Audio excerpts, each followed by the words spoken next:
Hello, hello. Yeah, there we go. There we are. We're back with it. Yeah, no, fantastic to actually see all that. It still excites me. You know, the sport still excites me. So that's really one of the best things. There's nothing wrong. You were winning medals. You won European Championships in 2002. Now, unless my maths is out, that's a 16-year span. I mean, that is incredible.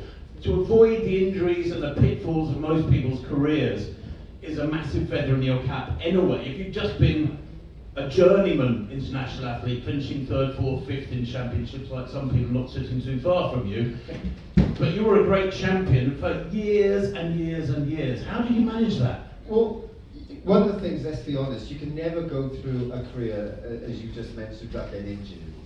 You know, I think the key thing for me is being able to manage those injuries well. So getting a good team of people around you that were also very wary of when you were getting tired, or if you were getting a little bit fatigued, or if you'd over-raced, really when to rein you in. So that was really important, that I had a lot of people around who had those skills.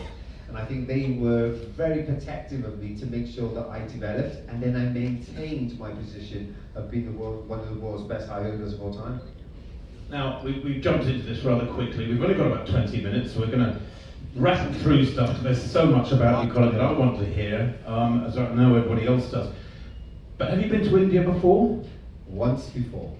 2010 was that? No, I came here working, because you know I'm the international sport director of Wings for Life Worldwide, of course. So I came over here with Wings for Life and Red Bull to have a look around.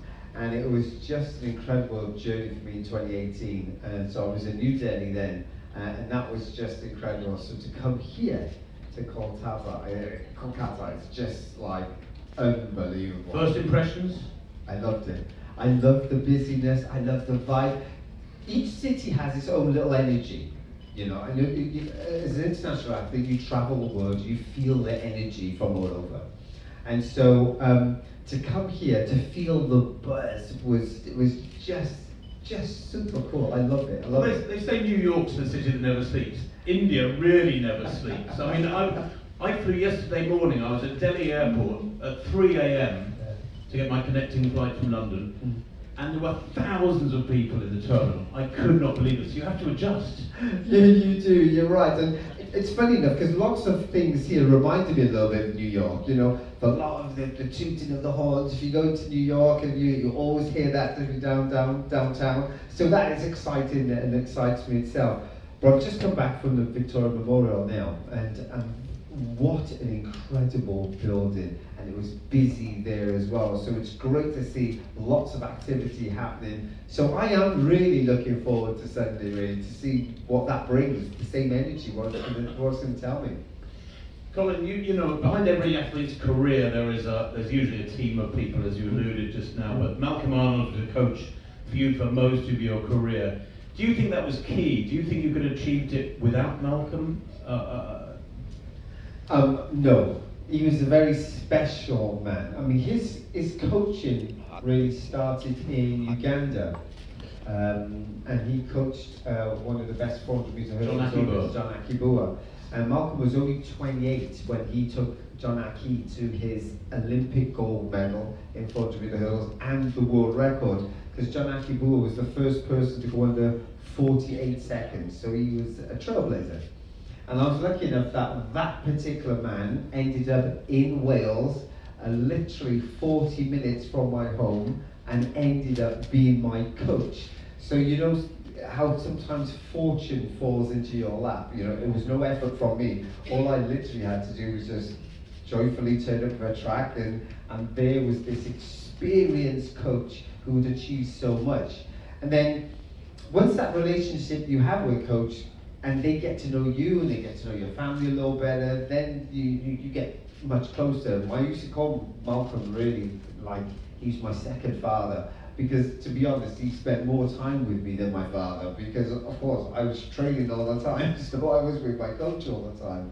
And it was just a wonderful relationship that started from the age of 15 until I retired at 36. But athletics is luck. Was your bad luck when you were a kid, because you were a very good cricketer, pretty good rugby player, did a bit of football, a bit of basketball, but what I read this morning was that you actually got turned away from cricket a little bit because you didn't get selection, you experienced what might have been construed as a bit of racism. There were 4 of you and 3 white kids got selected for the Welsh cricket squad and you didn't. And you thought, right, that's not for me then, and you had to go to athletics. And the chances of you having the talent you had, getting turned away by cricket in that way, and that a world record coaching coach was 40 minutes from you. 1 in a million, probably 1 in 50 million. I mean, do you know, that's why I don't bother playing the lottery, right? Because I think I've had my lottery numbers all come in already, just in that circumstance. There's no doubt about that. So for me, I feel I was really blessed that that happened to me. And you know, one of the messages I always say, Ross, and you know I work a lot with young people, and I always say to them, it generally always could be you. You know, look around you, look at people who've achieved, that have achieved from the same environment as you. Don't be afraid to feel that this world is not yours. You know, you've got to take this world like you own it. And if you own it, you can create so much magic. And if you've got the talent, the God-given talent, you become a trailblazer, you become the rule maker, and then all of a sudden the world can look very different to your young eyes. Now, speaking of talent and background, you're West Indian, a little bit Panamanian, did I read? Yeah, my grandmother from Panama. Where do the genes come from? These genes to make you a champion sprinter, because Colin was not only fantastic over the hurdles,